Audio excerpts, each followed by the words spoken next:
152 million mobile phone users in India, and that includes 60% of the country's female population. A variety of mobile apps have emerged aimed at that market, including some specifically focused on women's safety.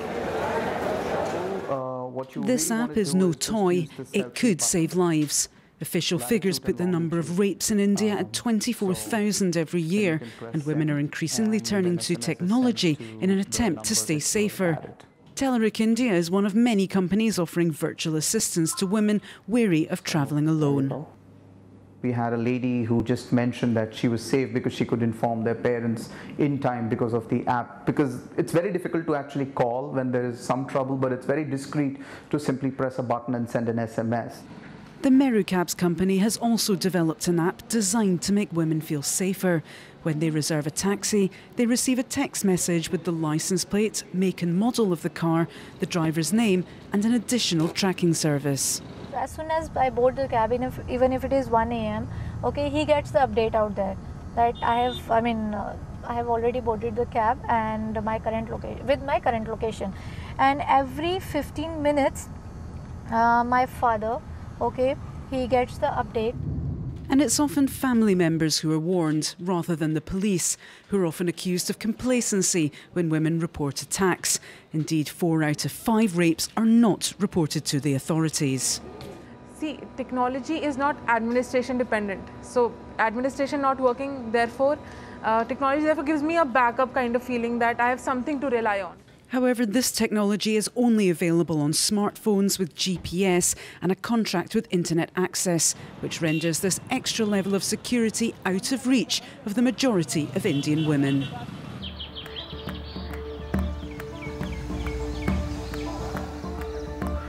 Despite the urban scenes you've been seeing surrounding me throughout this program, India remains an agrarian country with about 50% of the workforce dedicated to agriculture. So it's only natural that a number of digital initiatives have focused on trying to improve the sector and the lives of those who work in it. Every 2 weeks, these groups of local farmers come and gather round a small projection screen to watch a training video produced by their peers. This simple but effective initiative was set up by the NGO Digital Green. The organisation teaches farmers how to make their own videos, allowing them to share knowledge and give solutions to problems encountered on their farms. उसी को हम ऐसे piece लेते, piece के फिर ये हम मटके में गला देते, उसकी दवा फिर कपड़े में ऐसे निचोड़ लेते, फिर उसके 1 गिलास जो इसका रस और फिर 10 लीटर पानी टंकी में लेके हम छिड़काव कर देते बीमारी के लिए. तो हम बाजार की दवा नहीं लाते, इस्तेमाल इसकी दवा ये करते. More than 53% of Indians work as farmers, yet most struggle to make a living because of socio-economic pressures and a lack of education. And that's where Digital Green comes in. Once filmed, the videos are collated and then uploaded to an online platform called FarmerBook. FarmerBook is essentially a Facebook of the farmers that we work with. So we work with about 150,000 farmers today. And essentially what FarmerBook is doing is capturing the data about which farmers watch what video, what did they like, what did they not like, what questions did they ask, and what practices did they adopt subsequently to watching these videos, and how does that relate with their peer groups of fellow farmers. Although internet penetration's low in rural India, smartphone usage is already helping to fill the void. And over the next 3 years, Digital Green hopes to extend its training to 1 million farmers across 10,000 villages in Ghana and Ethiopia.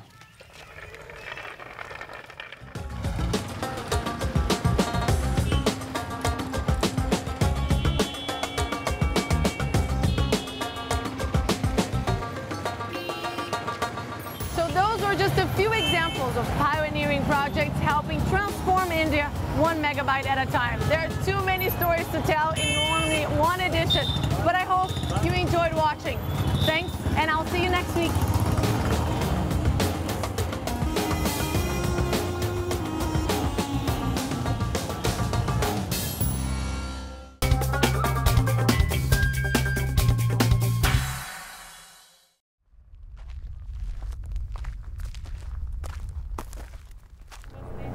The whirring of helicopters never stops over Bagram, Afghanistan's largest NATO base.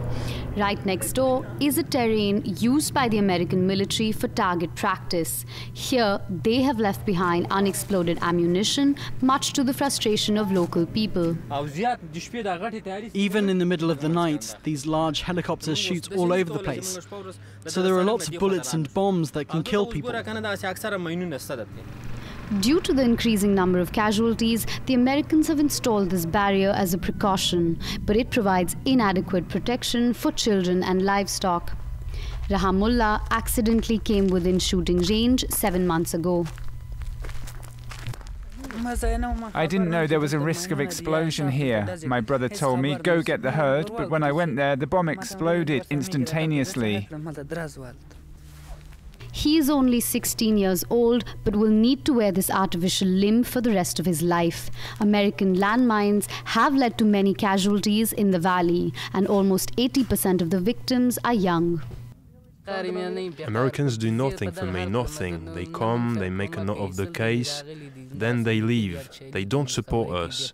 It's because of them I'm like this. But they don't help us at all. His anger is echoed by others who also feel that the ranges should have been cleared after use.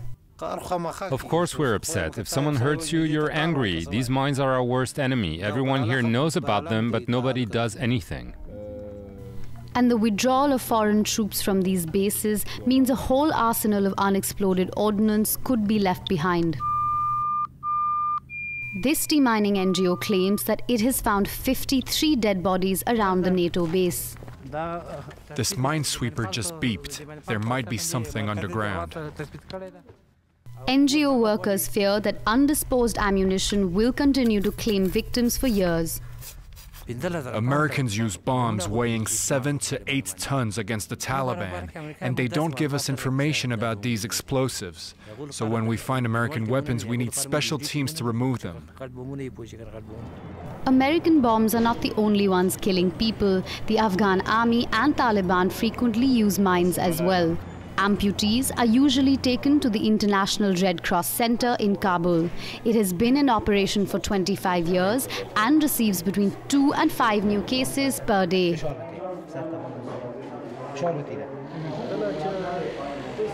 I was driving and I found myself between the army and the Taliban. I drove over a mine that exploded and a piece of the bomb wedged itself into my leg.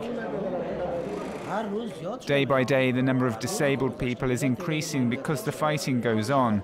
We receive new cases every day, while we continue to take care of the previous ones. The Orthopedic Center of the Red Cross treated nearly 8,000 people last year. After 3 decades of conflict, Afghanistan remains the country most affected by landmines.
A manhunt is underway here in Paris after shootings at a newspaper office and outside a bank. The suspect is thought to be in the Champs-Élysées area. France calls for the complete and definitive end to settlements. François Hollande with harsh words for Israel, but officials there welcoming his tough stance on Iran. And a first step towards decommissioning Fukushima. Workers have started removing fuel rods from a heavily damaged reactor building at the nuclear power plant. Hello and welcome back to the newsroom. I'm Claire Pride. First, a manhunt is underway in central Paris and there's increased security at media offices here. This after a lone gunman seriously injured a photographer at the offices of Libération newspaper at around 10 a.m. local time. The suspect, believed to be in his 40s, then opened fire outside the headquarters of the Société Générale Bank. Police believe it's the same man who on Friday broke into the offices of BFM TV, a 24-hour news channel. The police chief has taken the measures needed by setting up a security detail in front of all media outlets. As long as this individual remains at large, and as long as we don't know his motivations, he represents a real danger. We will do everything possible, as fast as possible, to arrest this person. In our country, there is no place for people who attack fundamental freedoms. Now, Kate Moody joins me in the studio. Hello, Kate. You've been following this story for us. What's the latest on the gunman's whereabouts? Well, the last confirmed sighting of the man that police are looking for was in the Champs-Élysées area, the highly populated tourist and shopping neighborhood of central Paris. Now, the man that police have described as being the person that they're looking for is between 40 and 45 years old, either bald or has some kind of a shaved head, and he has, of course, been carrying this rifle around. There are a lot of police helicopters hovering around the Champs-Élysées area and other parts of central Paris, trying to pinpoint where he might be. Some reports suggesting that he may have gone down into the metro system, but there haven't been any sightings since he hijacked a car, forced a driver to take him to the Champs-Élysées area. That's the last known sighting. As we heard the Interior Minister saying, they won't stop until they find him. Now, of course, this all started around 10 a.m. local time at the offices of Libération newspaper. Yeah, it's been going on for a few hours, this saga, as you said, starting at Libération, which is in another part of central Paris near Place de la République. I think we actually have a map that maybe we can trace where we believe this gunman seems to have gone. So starting there at the offices of Libération, opening fire in the lobby there, injuring a man, a freelance photographer, in the chest and in the arm. He's currently in hospital, very seriously injured. He then progressed on to La Défense, which is a business area just on the outskirts of Paris, opened fire near a Société Générale bank. No one was injured apparently there. Then nearby, forced himself into a car, forced the driver to take him about 6 kilometers into central Paris to that Champs-Élysées area where he appears to have disappeared. Now, there are suggestions that this might be the same man who broke into the BFM TV offices, as you said, on Friday. So he seems to match a similar description, carrying a similar kind of rifle. So this might be a saga that's been going on for longer than just this morning. Okay, thanks for bringing us up to date, Kate. Meanwhile, François Hollande is in the Middle East. Earlier at a press conference with Mahmoud Abbas, the French president called on Israel to stop building settlements in the West Bank. This after talks with Israeli officials on Sunday, which focused on Iran. Soon, as Kitivan Gordestani reports, Hollande is going to address the Israeli parliament. Siding with Mahmoud Abbas against Israeli settlements, French President François Hollande said the issue was hindering the peace process. In order to bring peace and reach disagreement, France calls for the complete and definitive end to settlements, because they threaten a two-state solution. On Sunday, Hollande called on Israelis to make efforts and asked the same from the Palestinians during his visit in Ramallah.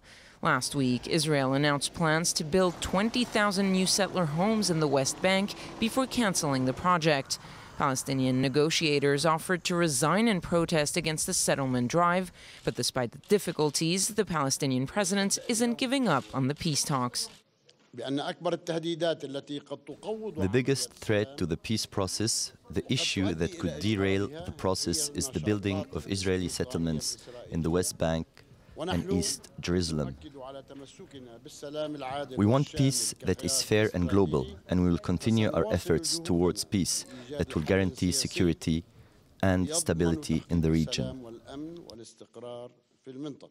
The French president will end his visit with a speech in front of the Knesset, the Israeli parliament.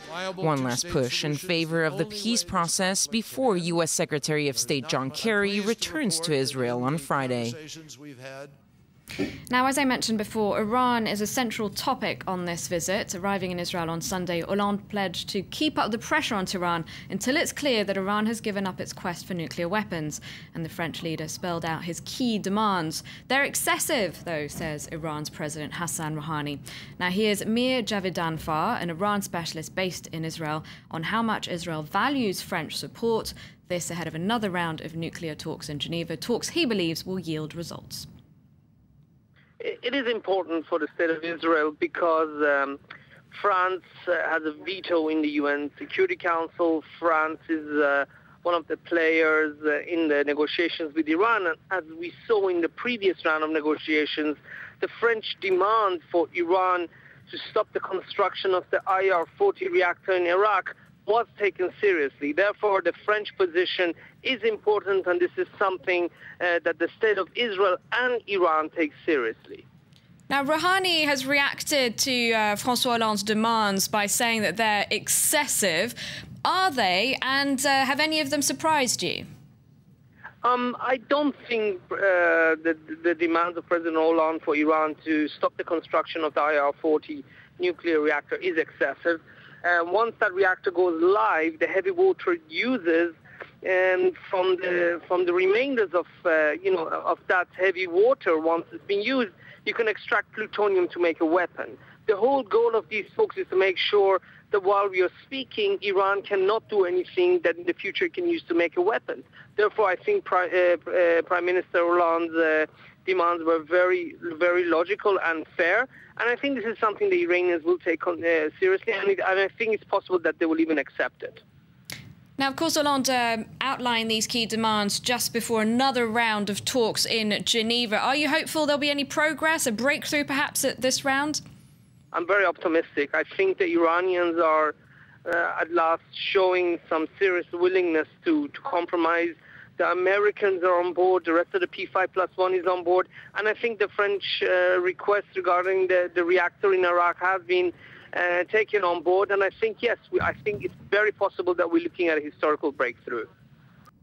And François Hollande, the French president, is now at the Knesset, the Israeli parliament, and we will bring you his speech live just as soon as he starts addressing members of parliament. For now, though, let's move on. A French engineer held hostage by Islamist militants in Nigeria for almost a year is back home. Francis Collomb was accompanied by Foreign Minister Laurent Fabius, and the Prime Minister Jean-Marc Ayrault met him on the tarmac earlier this Monday. Nigerian police say the 63-year-old fled while his captors were praying. Claire Williams has more. Free at last, his long ordeal is over. Francis Collomb has arrived on French soil. His plane touched down Monday morning at a military airport near Paris.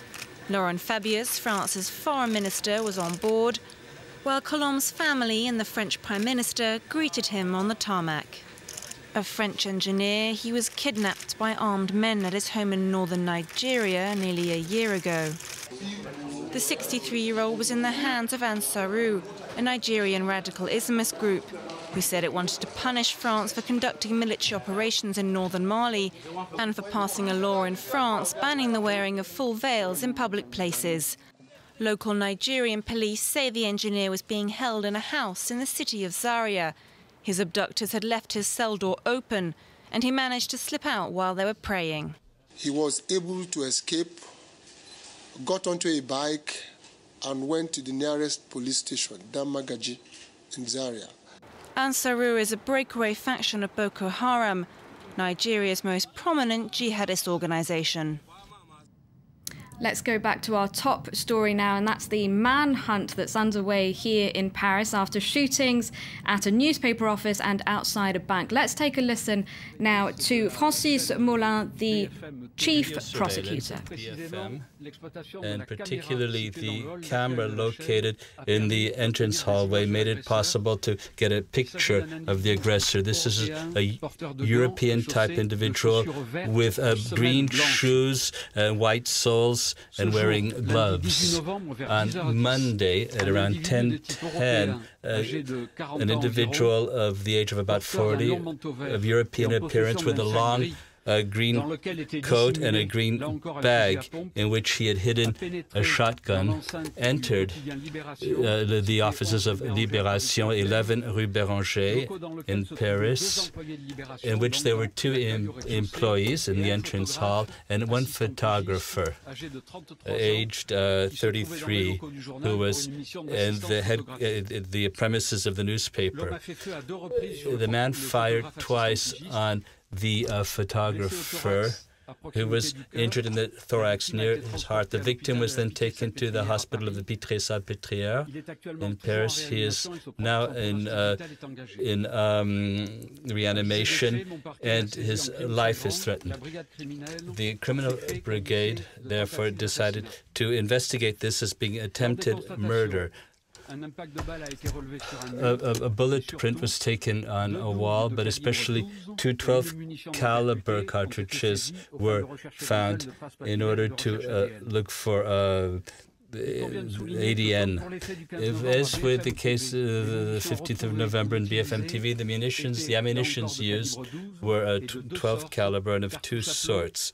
A Brennick cartridge and a shotgun cartridge. So the analysis is underway. The exploitation of the video protection cameras of the city of Paris made it possible to get images of an individual walking on the street not far from Libération with a khaki or green-colored coat, with green shoes and with white soles, and carrying a rucksack.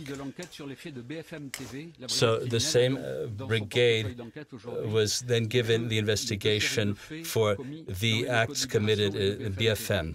They're now investigating both the BFM and the Libération events. You also know that that very day, today, just before 12, an individual who would resemble the person described fired at one of the towers of the Société Générale Bank in La Défense. Driver then came and told the police later that an armed individual had taken him hostage, had climbed into his car, and had forced him to drive him to Paris, to the Avenue of the Champs-Élysées, where he was dropped off. The criminal brigade of the criminal police of Paris and of the Hauts-de-Seine department were then entrusted with that investigation too. The prosecutor's office of Paris and of Nanterre, of course, cooperate on this issue. I had the public prosecutor of Nanterre on the phone with me.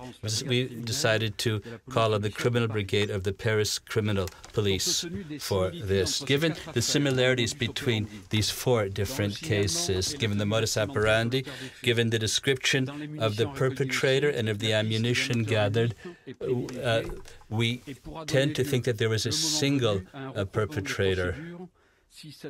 And if the investigation draws the same conclusion, well, in the case of the two procedures followed in Paris, the attack at Libération at BFM TV, we decided to distribute the photographs that we have, thanks to the video surveillance at BFM TV and thanks to the video surveillance of the city of Paris, in order to do our utmost to obtain as soon as possible information that will facilitate identification of the perpetrator, his whereabouts, and his arrest. The use of the images and of the testimony gathered make it possible for us to describe him as follows.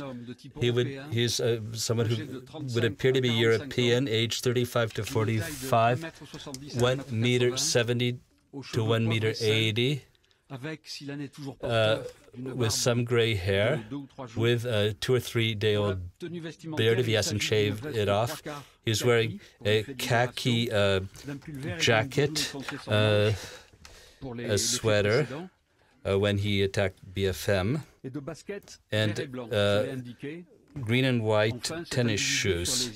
This individual apparently is wearing glasses, a cap, and one or more shoulder bags. So I would like to ask anyone who can bring testimony or can help us identify the perpetrator to please contact as soon as possible the Paris Criminal Police, either at the following phone number, 0800 2708.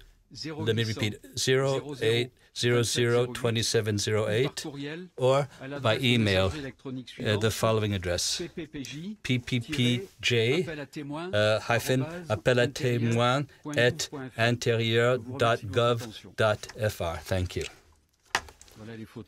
And here are the photographs.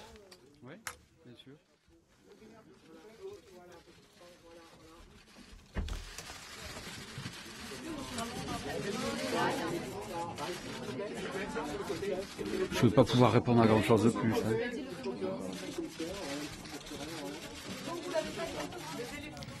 François Molin there, France's chief prosecutor, giving a description of a gunman who carried out several shootings here in Paris earlier, one at a newspaper office, another outside a bank. Police believe it was the same man. They've described him as being between the ages of 35 and 45, European, and measuring between 1.70 m and 1.80 m. They believe he's wearing a khaki-coloured coat and he's carrying a rucksack. They've given this information to the French public, as well as a phone number to call if anyone has any information on this man, who's believed to be in the Champs-Élysées area. He was taken there by a man he reportedly forced to drive him there, and police believe it was a lone gunman who carried out these attacks, 2 today and possibly 1 also on Friday. Moving on now, at least 6 people have died after powerful tornadoes struck the US Midwest. Entire neighborhoods were flattened, cars overturned, trees uprooted, and tens of thousands of homes were left without power. The state of Illinois was hardest hit. Police there saying some people may still be trapped in their homes. Indiana, Kentucky, and Michigan also affected. According to the National Weather Service, as many as 60 tornadoes struck. Now, the UN says it fears that 10 days after Typhoon Haiyan devastated parts of the Philippines, aid still hasn't reached some islands. Officials now put the death toll at close to 4,000. The number of people displaced by the catastrophe is estimated at 4 million, up from 900,000 late last week. Manikani, a tiny island in the east of the Philippines. Local authorities say Typhoon Haiyan destroyed 90% of infrastructure here. Strong winds are making it difficult for aid workers